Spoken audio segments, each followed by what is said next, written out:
Dude, Brad. What's up, Bert? Dude, right now I don't have the time. I gotta find. I lost Grogu, dude. Lost him? I lost Grogu, dude. We've been hanging out. I was making eggs for him. That's his favorite snack. They finished, and then I couldn't find him. I was looking all over the place. He must be in a cabinet somewhere, or freaking. I don't know, man. I don't know. I don't know what to do. Man, I'm glad I don't have any kids because I would not trust them with you. What the heck, dude? I was making eggs for the guy. Look, listen. I gotta go find Grogu. Okay. Okay, and I'll be a bro, and I'll help you too. So let's go find him. All right, let's go find Grogu.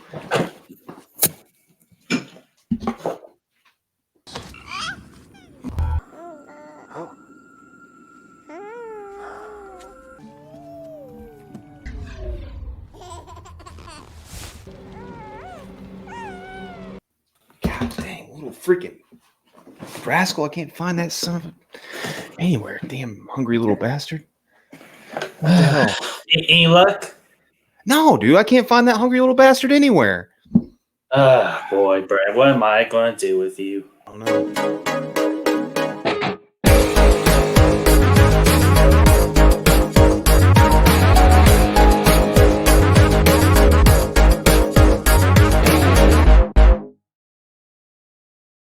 What's going on, guys and gals, and welcome to Good Reel Hunting, where we hunt for the good reels so you don't have to. It's your boy Brad, the Brett Man's over there, and today we are recapping Mandalorian Season 2, Chapter freaking 16, The Rescue.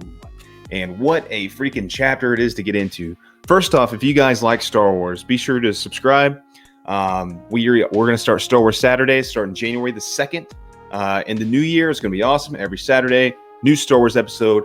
And also, we have all these other Mandalorian episode recaps for you and a ranking coming up next week of the season.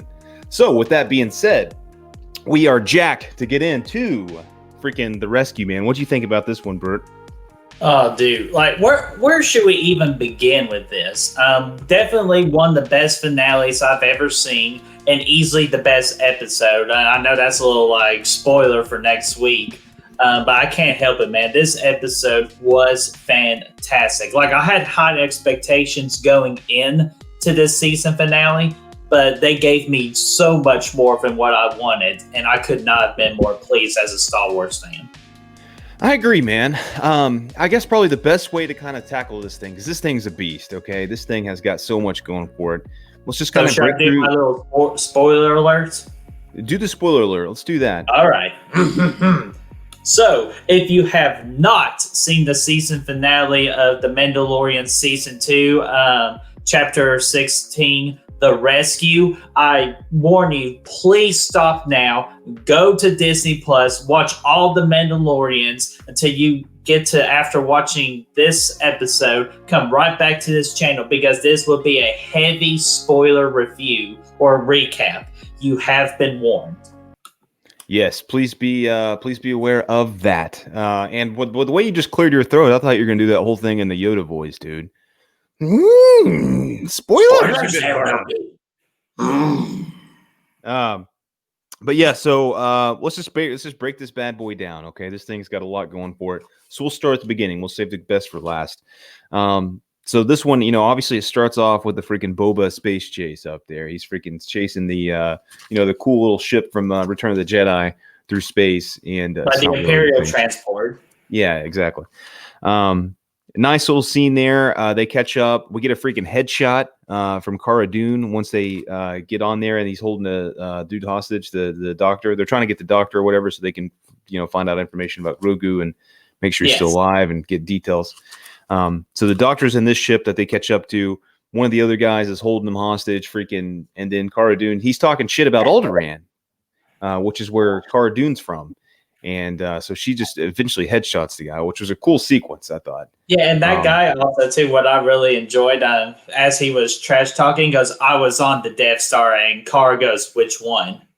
Yeah, that was nice. I thought that was a good little jab back at him. Yeah, and it was a cool little, another sequence with some of the bad guys, right? Like, we kind of had this earlier with the Richard Brake episode. where you kind of humanize the guys that are in the Empire, and you kind of get a different perspective of what's going on. Like, oh yeah, there's freaking millions of people died on the Death Star and all this. It was kind of unique and cool. I like that. But anyways, we move on. Okay, they then go in after they get the Doctor, Boba Fett, and the Mando. Yeah, Din. They go out to meet up with Bo-Katan and your girl Sasha Banks. Whatever her name is here. She plays the other girl, and I cannot remember her name right now, so I apologize for that. Yeah, it was no big deal. It was a cool little fight sequence there. It did. I mean, there's nothing really crazy happened here. We just, it was a nice little sequence. Then we move on. Yeah, they were trashing our boy Boba Fett for not being a true Mandalorian, and he's like, I really don't care. My father gave me this armor. And then that's when Bo went into detail. It's like, I've heard your voice 1,000 times. And then, of course, Bubba being traditional Boba Fett going, well, I'll make sure that I'll be the last voice you hear. Yeah, I like that line a lot, dude. That was a badass little moment from Boba Fett. I really like that. And I like the way, like you said, he just doesn't care if he's Mando or not. He's just a badass. And it shows right here. It was a cool sequence. It was nice. They kind of fight for a second. I like the Bo-Katan and her lady there, her pal. I like those guys a lot. I'm excited to see where they take us here in the future, because they've been pretty fun to watch thus far. So yeah, it was cool. I liked it. But then they get the plan in place to kind of go to the starship, the freaking starfighter or whatever. I can't remember the name of it. Yeah, like the light speed cruiser, I think is what it was called. Yeah, they get the plan to go save Grogu, essentially, from Moff Gideon's ship. We'll simplify that. Well, that's Mando's mission. Bo-Katan's mission was to beat, to beat Moff and to retrieve the Darksaber. Yeah, that was her plan. She just wants Moff Gideon to submit to her, and that way we'll get into the we'll get into like the racing behind that here in a little bit. Yeah. But yeah, it was cool. They get the plan in place. Either way, they get a plan to go to the ship, albeit different missions for each of them. Mando is obviously focused on the child, Grogu, Baby Yoda himself. So they go, very cool freaking sequence. This is badass, okay? You get they're coming in on the ship, and it's the freaking Empire transporter ship, or whatever you called it a second ago. B, it's getting chased by the Slave One. C, there's freaking TIE fighters everywhere. This was the biggest this is freaking old school Return of the Jedi, Empire Strikes Back stuff right here. Freaking in space, TIE fighters, Slave Ones, and freaking, this was awesome, guys. This was awesome. Shoot, like a great plane to get on the cruiser too. Like they were saying, like, no, you do not have permission to board. It's like, well, screw you, we're gonna land. And then, plus they didn't know that they were, of course, the enemy. So it was just a great plan. Even though I'm pretty sure Moff knew. So, like, he wasn't fooled, I didn't think.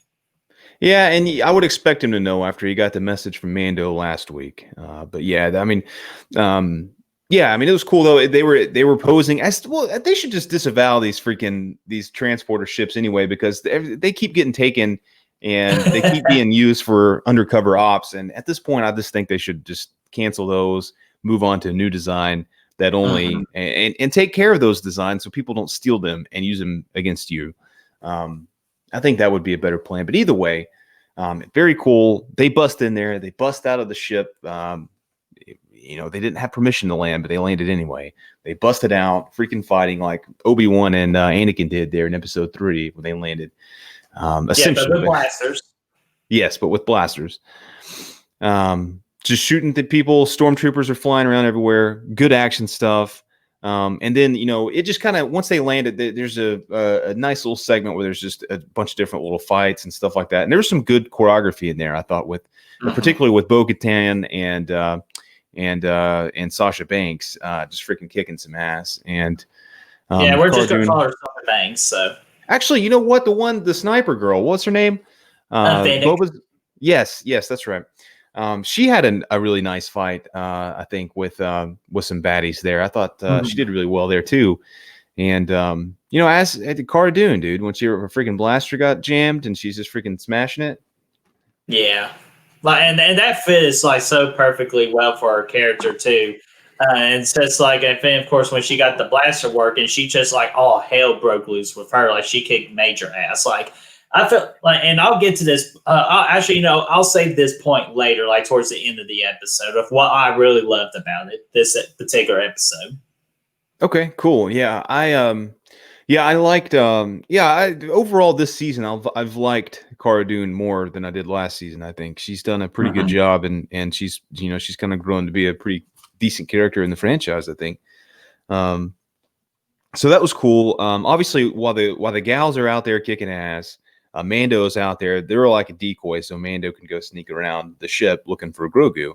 And he's walking around, and he stumbles upon them damn freaking Terminator droids, the Dark Troopers. The Dark Troopers. Yeah, right here. And it was weird. Like they were kind of like stop motion almost. They might have been. I don't know the way they moved. It was kind of. I mean, it was kind of cool, but it was kind of weird at the same time. And they was playing like some crazy techno dubstep music with them when they were.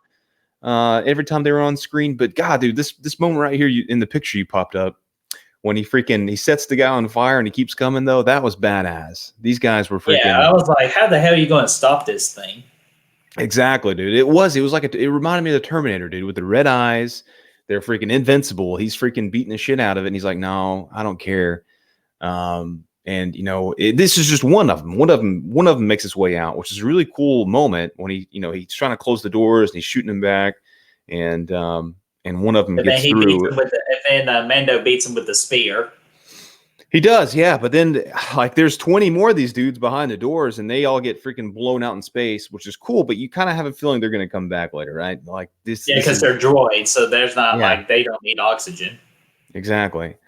So that was cool. I mean, it was pretty.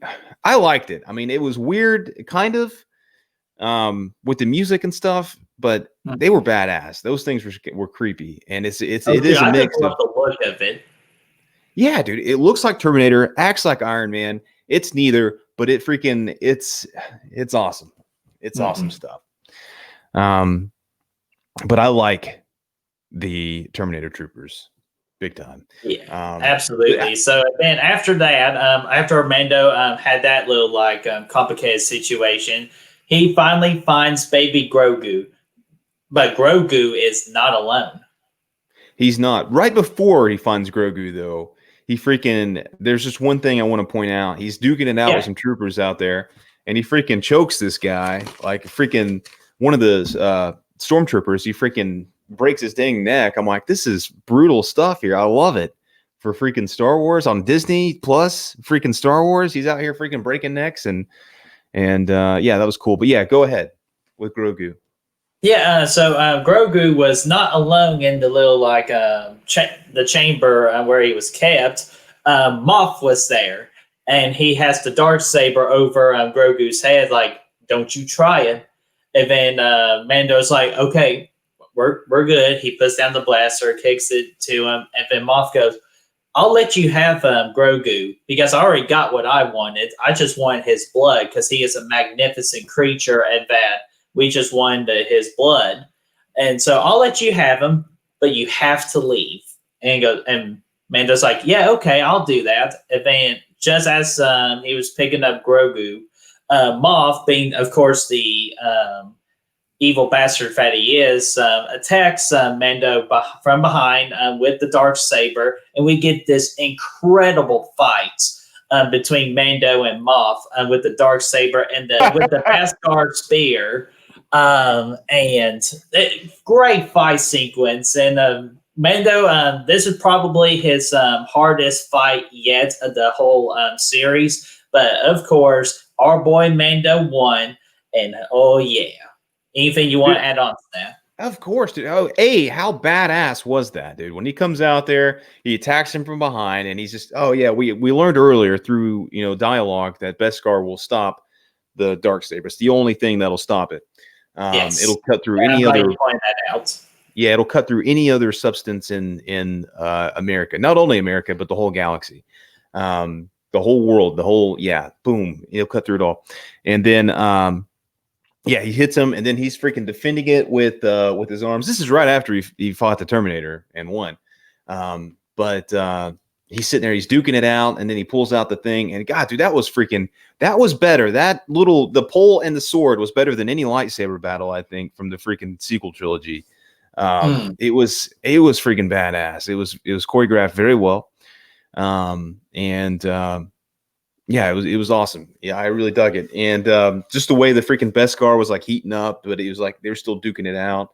And of course, eventually, your boy Mando gets the upper hand, and he takes care of business.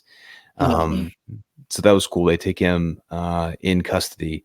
But it was cool, man, because Mando, a lot of times, yes, we conceive him we see him as a badass. Yet usually he gets his ass kicked. Okay, in a lot of these episodes. This episode, he looked really strong after taking out the Dark Trooper. And then with Moff winning that battle as well. That was cool. That was very neat. It's nice to kind of see him actually win some of these battles without assistance from Grogu or anybody else for that matter. Right. So that was cool. And then they take Moff up, and then we learn about the Darksaber and all that. You want to fill us in on that? Yeah, so after that fight sequence, and when Mando beats Moff, he takes Moff to the bridge to meet up with the others. And then that's when Mando was offering the Darksaber to Bo-Katan. And then that's when Moff was laughing, going, oh no, you can't just hand it to her. It has to be won by combat. And then, of course, Mando trying to I yield, don't want to fight you. Here you go, I surrender. And Moff is like, no, that Darksaber has a very great story, so you cannot disrespect the story. Bo-Katan has to beat you for that saber. And Bo-Katan's like, he's right. Sorry, Mando, I have to fight you. And right before we get to that fight, because I thought they were going to fight on that ship, that's when non-life forms aboard the cruiser, a.k.a. the return of the Dark Troopers. They make their way back onto the ship, and they try to break in. The point, real quick, about the Darksaber is whoever yields the saber is the ruler of Mandalore. So that's why the classic Mandalore. Yeah, that's why Bo-Katan's wanting it, and Mando, he has no interest in ruling Mandalore. So he he gets it and he tries to give it up. But that's what Brett was saying. That's what the whole thing's about, was exactly. And I'm glad you find that out. Anyway, and non-life form. Yeah, you want to explain? I'm going to let you do the honors of what epic thing happened next. All right, this was wild, dude. Okay, so you said guys, this is where the heavy spoilers come into play. So you are again warned. This is okay. This is where things really hit the fan. Okay, so you said the non-life forms are coming aboard. Okay, and then we're like, oh yeah, the freaking the Dark Troopers are coming back, and they come flying in again like freaking Iron Man, and they're dropping in there, and they're trying to make their way to the bridge. Okay, there's dozens of them. There's tons of them. And we saw already that Mando had a really hard time. He used all of his weapons just to kill one of them earlier. Caught him on fire, everything. He just wouldn't die. They were built up that, the strong ass freaking troopers. So they had a really hard time with one. Now there's dozens coming on, and they're making their way to the bridge where they're at. Okay, the doors are closed, the blast doors, and they come up. Freaking the whole platoon of them come marching in there, and they're just freaking punching on the door like freaking Mike Tyson's Punch Out, dude. They're like freaking hitting the door, trying to get their way in there, and they're all in there getting their weapons out, pointing at the door, ready for one last stand. Yeah, one last stand. They think they're not going to be able to make it through this fight, but they're going to die trying. Yeah, yes, they are. And Moff even says that. He says, you guys will probably put up a valiant effort, but at the end of the day, everybody in this room is going to be dead except for me and Grogu. And that's what it was looking like, man. They were in there. They were ready. Freaking Bo-Katan puts her helmet on. She's got her guns. Freaking Sasha Banks is over there with hers. Freaking Cara Dune's back there with a grenade launcher, or whatever she had. And they're just ready to duke it out one last time. And it's looking pretty bleak. a hero came in and saved them, right, Brad? That's right. And it's looking bleak for our fellas here, okay? And they're busting their way through the doors just like freaking the Jedi were in Phantom Menace before the droid gas came out. Mm-hmm.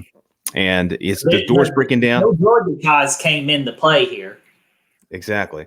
They're breaking the doors down like, oh shit, this is about to hit the fan. And then we see it. We see just one X-Wing flying in, right, on the cameras. And they're like, oh, wait, yeah, one X-Wing. What's this? Yeah, this is really going to help. And they land in there. And then I love this. It cuts to Grogu, and he's looking at he's not looking at the cameras yet. It just cuts to Grogu, and you can tell he's feeling a force connection here. He's like, oh shit, I'm feeling the presence of something I haven't felt yet. And that was a great sequence. And then we see freaking on the cameras, dude. He comes out of the X-Wing, silhouette, black, freaking the cloak, and we see this freaking Jedi just freaking wreaking havoc on these droids, dude. The Dark Troopers. He's got the hood on, green saber. Then we see the black glove, yeah, and he's out there just kicking. That was a big giveaway right there. Yes, it was. We knew at that point what was going on, but we didn't know exactly how good it was going to be. And he's going down. He's just destroying these freaking Dark Troopers, slicing through them like butter, no problem. Like your boy Darth Vader and Rogue One going down, killing the rebels, like that. Yeah, and I'm glad you brought that up because I'm going to go on into emphasis after you tell this epic story. Absolutely. So he's just busting through the freaking hallways, and God, dude, it was freaking epic, man. He's using the Force, slicing through these guys, no problems whatsoever. He's walking through, just freaking tearing stuff up, and eventually he makes it to the freaking bridge, and he walks up, he opens the doors, and he says, I'm Luke Skywalker. I'm here to rescue you. No, he doesn't really say that, but it is Luke Skywalker. He comes in there, and he lifts the thing up, the cloak, and he opens his face up here to the audience. And dude, I was like, God, dude, I feel like a kid again. This looks like freaking Return of the Jedi. And they did a phenomenal job making him like, I'm not sure if that's actually Mark Hamill, but they just the look of him just looks so perfect, like legitimately coming out of Return of the Jedi. I thought they did a fantastic job with this look. It's beautiful, man. It's some of the best use of CGI I've seen to de-age somebody, which is more so like a deep fake kind of thing here, I believe. But either way, yeah, I mean, it was great, and it was epic, and it really brought me right back to my childhood, to Return of the Jedi days. And yeah, I mean, he takes Grogu, and they had a nice moment, man. They were like, he's like, come with me, Grogu, if you want to live. And Mando was like, no, he doesn't want to go with you. But he's like, well, he's just looking for your permission there, Mando. And then they have a nice moment where Den takes his helmet off and looks at Grogu for what could be the last time. We'll see. I'm sure they'll see each other again at some point. Right. Mando did say that I'll see you again, I promise. But that's just like one of my concerns moving forward with the Mando series is will they actually see each other again? Like I really don't know. They will. This moment here, you got pulled up. It was a very, it was a sad moment, man. It was a tearjerker.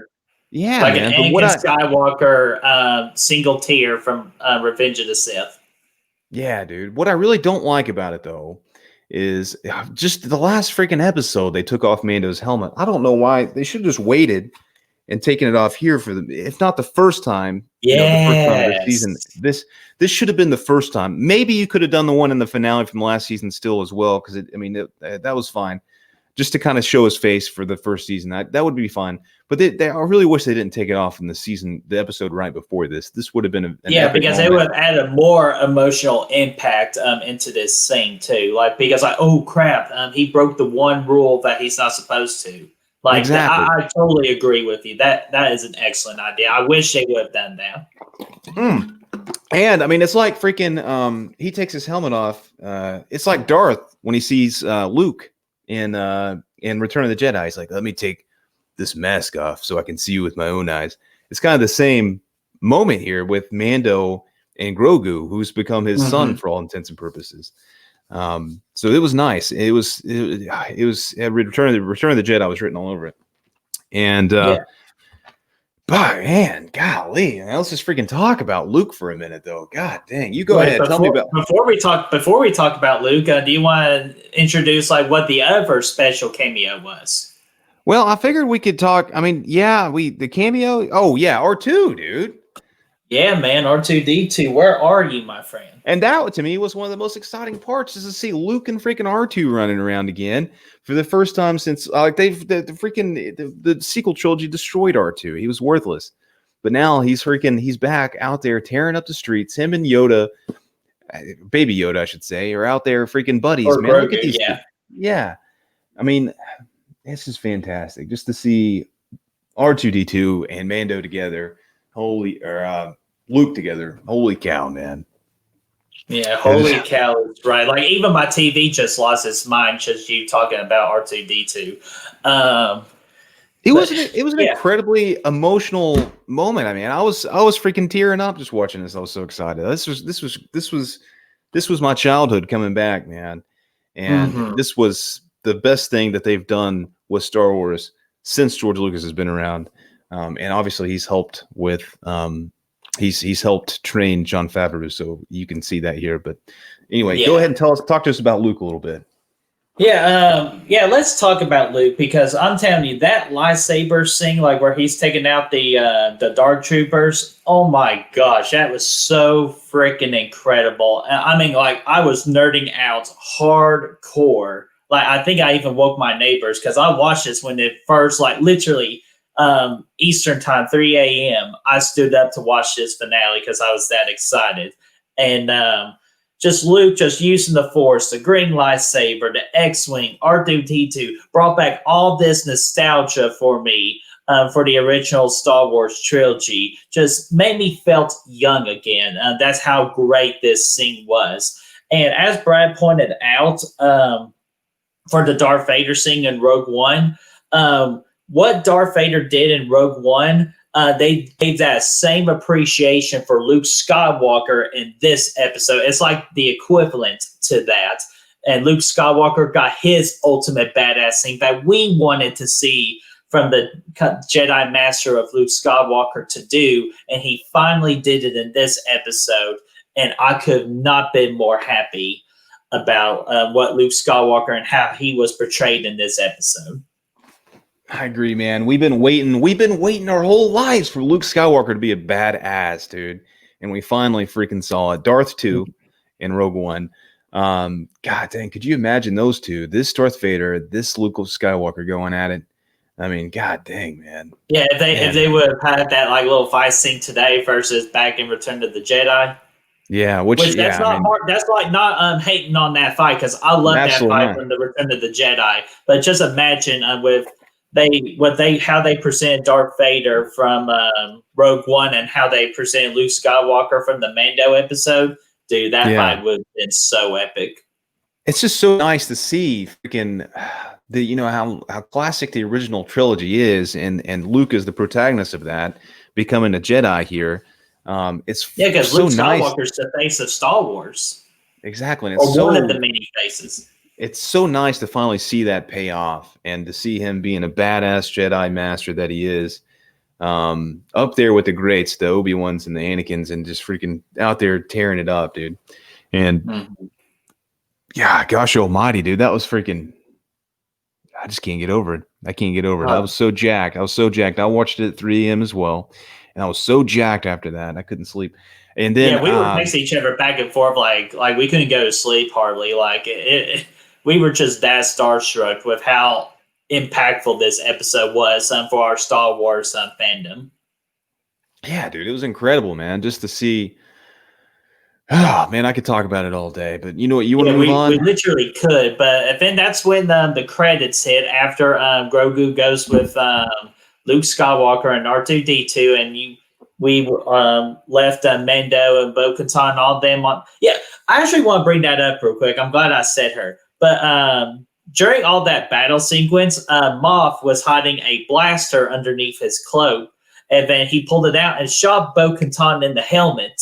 And I was just thinking, like, after the episode was over, is she okay? That's a good point. She did freaking destroy her. Or he did. Yeah, like I didn't know, like, if that was like true Mandalorian like helmet armor, like the same as Mendo. So I didn't know, like, is she alive? She dead? Or like, I really don't know. Like, they didn't like check on her. They really didn't check on her, but I imagine she's alive, because if she was dead, I think it would have been a bigger moment. But then it was cool to see, though. He tries to shoot Grogu, and freaking Mando jumps in the way, and yeah, it was cool, man. It was a nice moment too. Yeah, God. Yeah, it really was. And that's when we went to the credits. And if you're still with us with this review, the last 5 minutes, you have like stay for the last 5 minutes of that episode, because there is something huge that happened. God, yeah, dude. After the freaking credits, remember that? Okay. Yeah.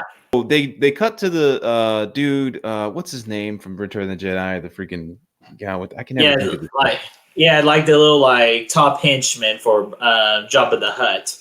Yeah, whatever. You guys know. We all know. I just can't. Whenever. Yeah, we all like. If you're original Star Wars fans, you know who we're talking about. Yeah. Anyway, he's sitting on Jabba's freaking.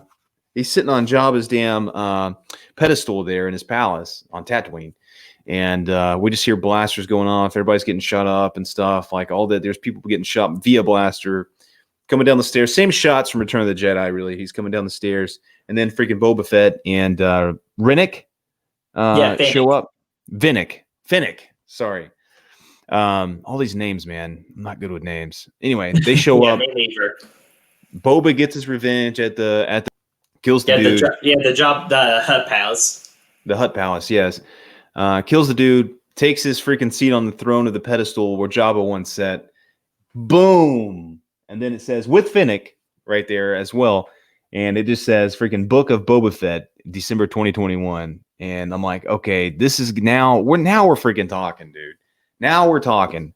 That's big news, man. And I think that's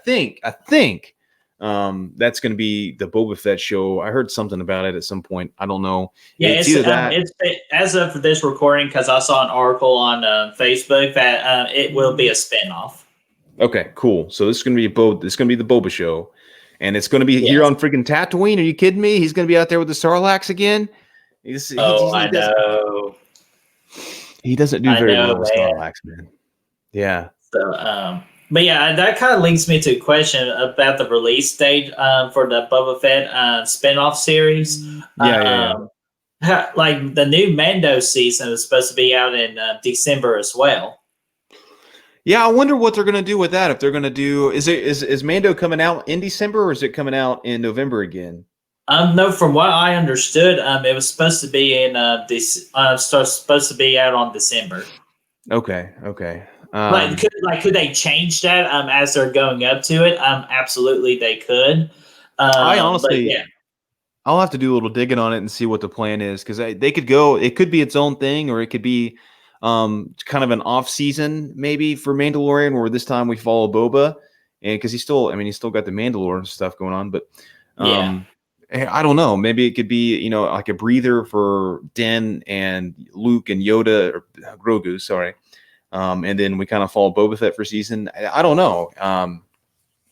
It could still be like a Mandalorian subtitle, the Book of Boba Fett kind of thing. To go back again, what every great finale does is it makes you ask more questions. And that's exactly what this Mando finale did. Like, what's going to happen to Grogu? Are we going to see Luke Skywalker again?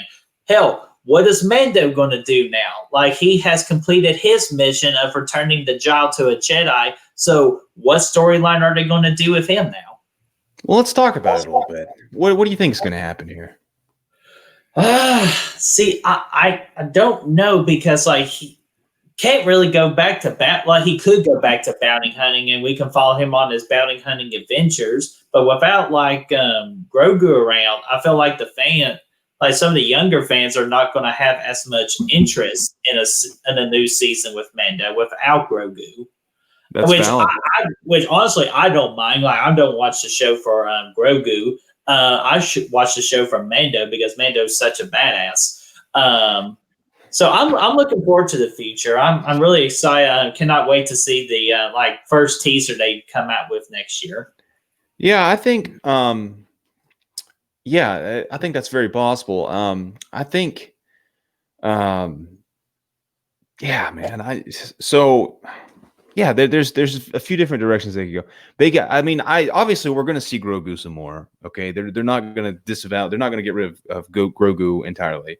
Are they going to? Is Luke going to be heavily involved in the next season? Like, is he going to be a big part of the story? Is it going to kind of bounce back between Mando and Luke, or is it going to be I don't know. You actually mentioned Luke coming back a few episodes ago. And I'm like, no way, dude. He's freaking. They're going to have to use CGI, and it's not going to work. But it worked. It worked. I was just lying. I really didn't feel like he was actually going to come back. I thought that was going to be like Ahsoka or somebody, but I never anticipated Luke as like a true Jedi that was going to rescue everybody. But I mean, dude, so happy that I was wrong. Yeah, because story-wise, it makes sense for him to come back. It really does. But it just came into the age of Mark Hamill and what they're able to do. And we've seen de-aging and things, but never really. I mean, they didn't do that job with Carrie Fisher and Leia in Rogue One. I thought that was a nice de-aging effect. It was, but here's the thing: the de-aging stuff is very expensive. It's very expensive, and obviously this is a TV show. It's not a movie. It's not out there making bukus of money. But I mean, it's making a lot of money for Disney. Obviously, this is what most people subscribe for. Maybe not most, but a lot of people subscribe to Disney Plus for them. So yeah, I mean, but anyways, the de-aging stuff's expensive. Are they going to have the funds to do heavy de-aging for Luke to be heavily involved in this or not? And is it going to work? I would be okay if they recasted almost to make it work a little bit easier now that he's been introduced. Just because if he's heavily involved in it, the CGI might get distracting at times, especially if they're if they're doing action sequences. But he might just be, you might see him here and there, which I don't expect him to be too much into this because it is still a Mandalorian show after all. So, right. But yeah, I definitely. What's something cool I thought about too? What's that? Because how we got like a little taste of like Luke Skywalker's Jedi temple and like his new Jedi training ground in the sequel trilogy. Yeah. We could possibly see like a mission of Mando going there to check up on Grogu, and we get to see like our first taste of what the look of the whole like Luke Skywalker's Jedi Academy looks like. That would be cool. And that brings me to my next question. Do you think Grogu is going to survive the attacks by Kylo Ren on the Temple of Jedi by Luke Skywalker down the road? Oh man, see, that's the $1 million question because we don't know the Mandalorian is between Return of the Jedi and the Force Awakens, but we don't know by how many years. It's very soon after. So the Kylo Ren thing is probably another 20 years in the future, 20, 25 years. Yeah, maybe. So Grogu might have probably already I'm not sure if that's the correct term, graduates and be like a Jedi Knight. And then Grogu just leave the academy and goes off and be his own spreading. You think this little guy right here is going to be a Jedi within the next 25 years? Look at this little guy, dude. He can't freaking wield a lightsaber. Dude, how wrong you are. That little hungry bastard is very dangerous. You got to think he's already been around for 50 years, dude. What's the difference? You're doing very well. Yeah, Brad finally found them. But see, I don't know.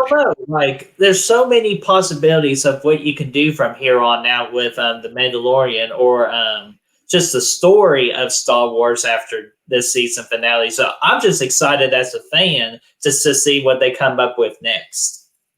I agree, man. There's so many things going on for it, man. You got Boba Fett, you got Luke, you got Grogu, you got Mandalorian, you got Bo-Katan, you got Sasha Banks, you got freaking man, it's so many things going on. So and this is amazing. This is not only was this the best episode of Mandalorian yet, this is the best Star Wars thing they've done, period, since George Lucas has been involved. You could make the case for either Revenge of the Sith, if that's your thing, or you could probably even take this thing farther back to Return of the Jedi or Empire Strikes Back. I think we'll see, or even Rogue One. Yeah, I mean, Rogue One was fine and dandy, but it doesn't compare with some of those other things, in my opinion. A lot of people really like it. I like it a lot, but it doesn't have any character. We won't get into that. It's for another day.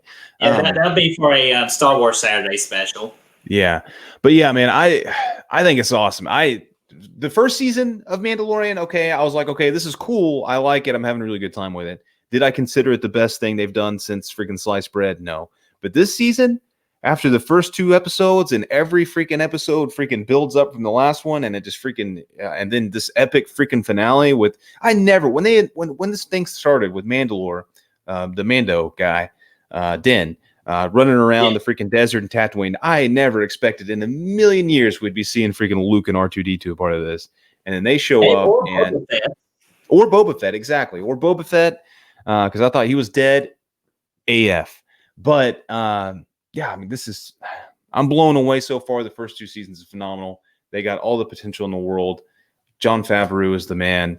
And I've been hearing a lot too. And this could again be another Star Wars Saturday topic we could talk about. That a lot of the Star Wars fans want him to have the keys to the kingdom involving Star Wars. He deserves it at this point. And just a quick answer, I say absolutely go ahead and give it to him, because the Mandalorian is his big resume of why the hell yes that he should be having those keys. Yeah, this tells me that if he would have taken charge, if they would have said when the new trilogy was announced years ago, back for before Force Awakens came out, if he would have had the keys to the whole trilogy, I think we would have gotten something entirely different that would have really won some fans over, and it would have been great. Yeah, newer fans. Yes, yeah.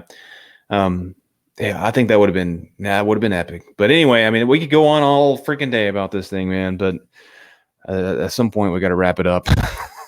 Yeah, I'm telling you, like, we literally could go all day with this, and that's just what this finale did. It was just so incredible, and I give this freaking season finale an A plus plus plus plus plus plus plus plus plus plus.